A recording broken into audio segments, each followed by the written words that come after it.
The 90s relic, who will not ever go away, is actually getting a re-release of the game that really brought him to the forefront. We're getting a re-release of the original Duke Nukem 3D called Duke Nukem 3D 20th Anniversary Edition World Tour. 20 years. Which is kind of an awful name. So, for years there was a rumor of a Duke Nukem 3D remake, and it never happened. There were legal rights that tied it up. Obviously, they got those cleared up. It's under a new name, and basically the big selling points of this are it has a new renderer, so the stages will look actually 3D, while the old-fashioned sprite enemies will look the same, which is cool because actually the sprite work in the old game was actually really nicely done. It was. It'll have all the original episodes. It will have new lines from John St. John. Everything was re-recorded, so it has clear audio. Yes, it has clear all audio. The original lines will be recorded because the original ones were like so compressed. Right. So all the speech is redone by the original voice actor John St. John, and it's going to have new music by the original composer, and it's going to have a new episode by the original episode designer. A new episode's usually about like 8 levels or so, 8 to 10 levels, something like that.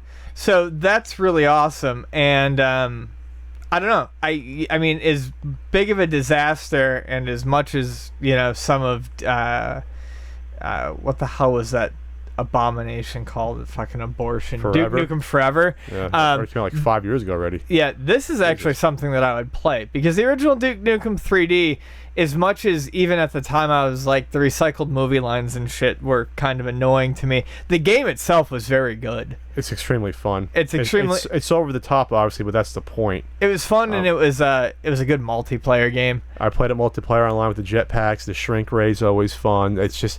And the maps were kind of... I hate to say it because I'm such a massive Doom and Doom 2 mark, but the maps were designed in a way that were better for multiplayer, too. Than Doom? Oh, yeah, because Doom were too sprawling. Right. It was sometimes hard to find someone. It's also cool they have commentary tracks from the original people that worked on the game. When you're going through the game, there's a mode where you can walk up and hit these little icons, like microphone things, and they'll talk about the game at that point and design, level design, and things like, oh, the old fire effect. Oh, we bought that from a CD, or had all these fire effects. It's just really interesting. I never heard of a game doing it like that. And maybe this could open up a whole new world of game commentary on older games that didn't exist before. It's actually pretty fascinating. Yeah, I feel like I've seen or heard of it done in newer games, but in older ones, absolutely not. And then at least not to my knowledge. Maybe some of the old point and clicks, and there is, and it's becoming a more common thing. But it also has that nifty little feature where you press a button and it'll switch between the new graphics and the old graphics. Oh, which is always cool when you're checking out. Yeah, it was in another article I saw. But that's always cool when you want to compare a particularly scenic moment, like when you're at the end and you're in the football stadium. Oh, sure. That'll always be fun to check out. The differences and things like that. So it's going to be $19.99. It launches on October 11th. Great price. Yeah, I mean, honestly, this is something I will buy. And you could picture playing multiplayer, doing 3D 20 years later. Yeah. With it actually being stable, not on your 56K modem. You know what I mean? That'll be fantastic. Yep. I think I'm hoping you won't get backlash from because of over the top machismo and there's strippers in the game and stuff like that. It's come on, it's Duke Nukem. We talked about Duke Nukem forever ago, and I got shit for it because I felt like that maybe overstepped a couple lines, but I'm constantly...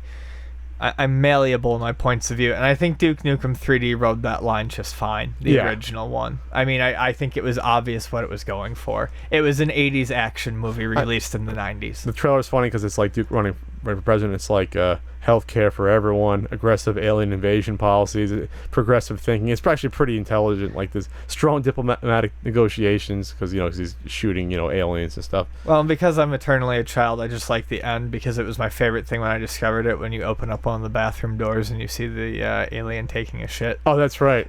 I always liked that. That's in the first level? I think you can find a couple of them, but yeah, it's in the first level. And I still hope you can walk up to the pool tables and hit the door open button and make the pool balls go all over that's the place. right.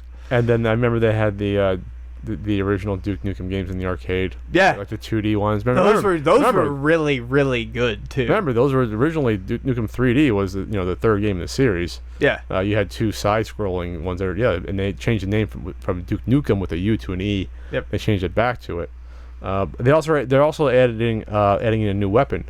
We have to mention that they're adding in like a flamethrower type of weapon that they couldn't. They had it in the original, didn't implement it, like, so it was kind of going to be in there. So it's actually not adding a new weapon per se. It's like they were planning on doing it. They're going to add that in to this. So and this is going to be what? It's going to be on all your main systems and PS4, PC. Xbox One, PC, Steam.